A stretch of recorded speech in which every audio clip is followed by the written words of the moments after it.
네, 안녕하세요. 서대문구 홍재한 의원 류동원 원장이라고 합니다. 오늘은 두통 치료 관련된 소개 좀 드리려고 합니다. 그래서 근긴장형 두통의 풍지열에 경혈 초음파 유도화에 침출했던 영상 같이 소개하면서 두통 치료 어떻게 하고 있는지 간단하게 좀 말씀 좀 드릴게요. 생각보다 한의원에 두통 환자분들이 굉장히 많이 와요. 이제 그런 환자분들 중에 제일 흔한 게 또 근긴장형 두통입니다. 제일 또 효과도 좋고요. 이런 패턴은 보통 뒷목 근육하고 후두하근이라고 하는 뒤통수 쪽에 근육이 있거든요. 그래서 이런 쪽에 근육 긴장으로 인해서 유발되는 두통이 경우죠. 그래서 어떤 경우 좀 많냐? 평소에 좀 자세가 안 좋은 분들. 그래서 예를 들어 일자목이나 거북목 같이, 특히 거북목이신 분들, 후두하근 긴장이 동반되기 쉽거든요. 그런 분들이거나 아니면 자세가 안 좋은 분들. 예를 들어서 고개를 좀 많이 숙이고 작업을 좀 많으신 분들. 그런 분들에 의해서 이 두통 자주 있는 경우 많습니다. 아니면 그런 경우 꼭 아니더라도 뭐 스트레스나 신경 쓰고 난 뒤에 이제 뒷목 근육이 빡 서고 난 뒤에 그런 두통이 생긴다 하는 경우도 좀 많이 보고요. 그래서 이런 경우에 침치료를 보통 이 목하고 이 위쪽 후두하근이라고 하는 영역에 침치료를 합니다. 그리고 여기 또 풍지열이 요 후두하근이라고 하는 영역에 위치하고 있고요. 여기 보시면은 요 GB20이라고 되어 있는 게 풍지열이에요. 담경락이라고 하는 경락의 20번째 경혈자리고요. 요 위치는 상부 손목을 이렇게 이렇게 근육 라인을 좀 만질 수 있잖아요. 그 다음에 측면에서는 흉쇄 유돌근, 목비근이라고 하는 흉쇄 유돌근이 만져지고 그 사이에 있는 온폭한 곳이 풍지열입니다. 우리가 이제 머리 아프다고 할 때 습관적으로 손이 가서 이제 지압을 하게 되는 딱 그 부위가 풍지열이라고 보시면 돼요. 그래서 이제 해부학적으로는 요 부위가 이제 후두하근 영역이었다. 후두하근은 이제 네 가지 근육을 보통 말을 합니다. 요 하두사근, 하우두사근이라고 하는 근육, 그다음에 상두사근, 그다음에 대후두직근, 소후두직근 이렇게 지나갑니다. 그래서 이런 근육이나 근막이 긴장되면서 근육 근막통을 만들기도 하고요. 그다음에 요 신경이 지금 보면 대우두 신경이랑 상우두 신경이 지나갑니다. 그래서 이런 근육 근막이 긴장되면서 이런 신경을 좀 예민하게 만들어줄 때가 있어요. 그러면은 이제 근막통뿐만 아니고 신경통도 같이 좀 겸하게 되는 거죠. 치료할 때는 이런 근육 근막도 고려를 하지만은 이런 신경 쪽 포착 가능성도 좀 염두에 두고 좀 잘 풀어주면은 훨씬 더 경과가 좀 빠른 것을 좀 볼 수 있습니다. 그래서 그리고 여기 밑에 영상에 보면은 요 하두사근이라고 하는 요 초음파 프로볼 이렇게 된 사진입니다. 영상이에요. 그래서 내측에 2번 경추 극돌기 뾰족한 뼈가 보일 거고 바깥쪽으로는 하두사근 밑에 깔리고 위에 또 다른 근육들이 있는 침은 이렇게 들어간 거죠. 이렇게 들어가서 뚫고 하는 것을 좀 볼 수 있을 거예요. 네.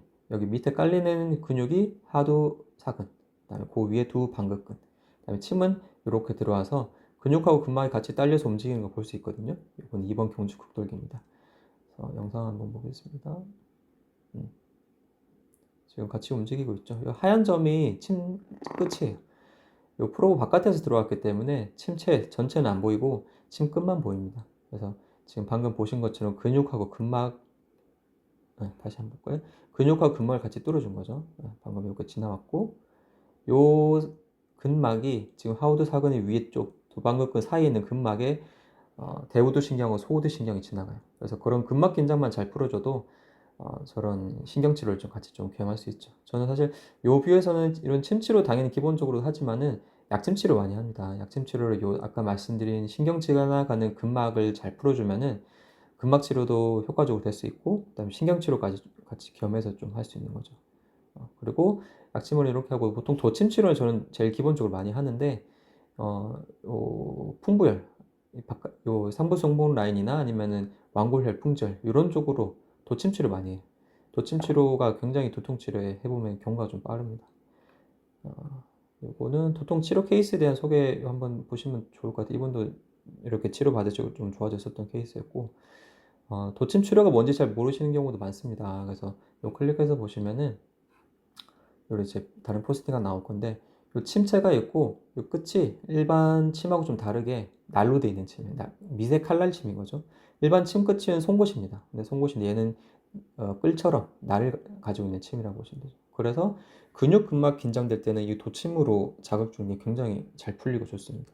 그래서 제가 도침 쓰고 도청 공부하면서 처음 쓴 환자가 저희 아내였거든요. 우리 아내가 그 만성 긴장性두통 딱 저 케이스죠. 그 두통이 굉장히 자주 있었어요. 그래서 도침 치료를 우리 아내한테 해주고 굉장히 많이 좋아졌습니다. 두통이 보통 한 달에 뭐 못해도 한두 번, 뭐 두세 번씩은 꼭 있었는데 그 뒤로는 두통 거의 없었고 요즘에도 가끔 뒷목 좀 뻐근하다 하면 본인이 알아서 찾으러 와요. 도침 여기 좀 놔달라고. 그러면 너무 시원하고 좋다고.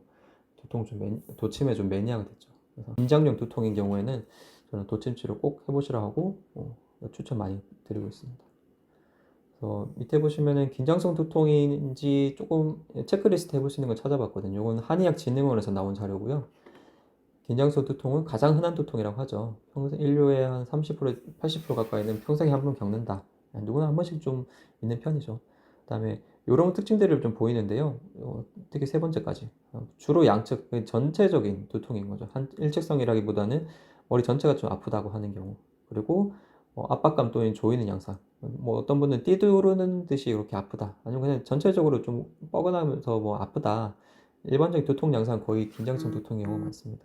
그다음에 또 특징 아주 심한 두통은 또 동반되지 않는다는 거예요. 좀 가벼운 정도 아니면은 심하더라도 중등도 정도의 강도인 거고 더 심한 통증이라면은 다른 기질적 원인이 있다거나 아니면 다른 뭐 군발성 두통 뭐 이런 다른 패턴으로 넘어가는 두통이라고 보시면 됩니다. 그 외에도 뭐 스트레스로 인해서 근육 긴장하는 경우에 발생하거나 긴장 피로가 심해지는 오후에 좀 심해진다. 목 어깨 뻣뻣하거나 눌러보면 압통이 좀 두드러진다. 이런 것들이 보통 긴장성 두통에 대한 특징인 거죠. 이 두통은 사실 한번 생기면 이게 굉장히 삶의 질을 떨어뜨리는 대표적인 질환이잖아요. 그래서 만성적으로 고생하고 계시다면은 이런 침치료, 도침치료, 약침치료 이런 걸 꼭 해보시는 거 저는 추천드립니다. 꼭 지금보다 좋아질 수 있으실 거예요. 오늘은 치료 소개 오늘 여기까지 하도록 하겠습니다. 감사합니다.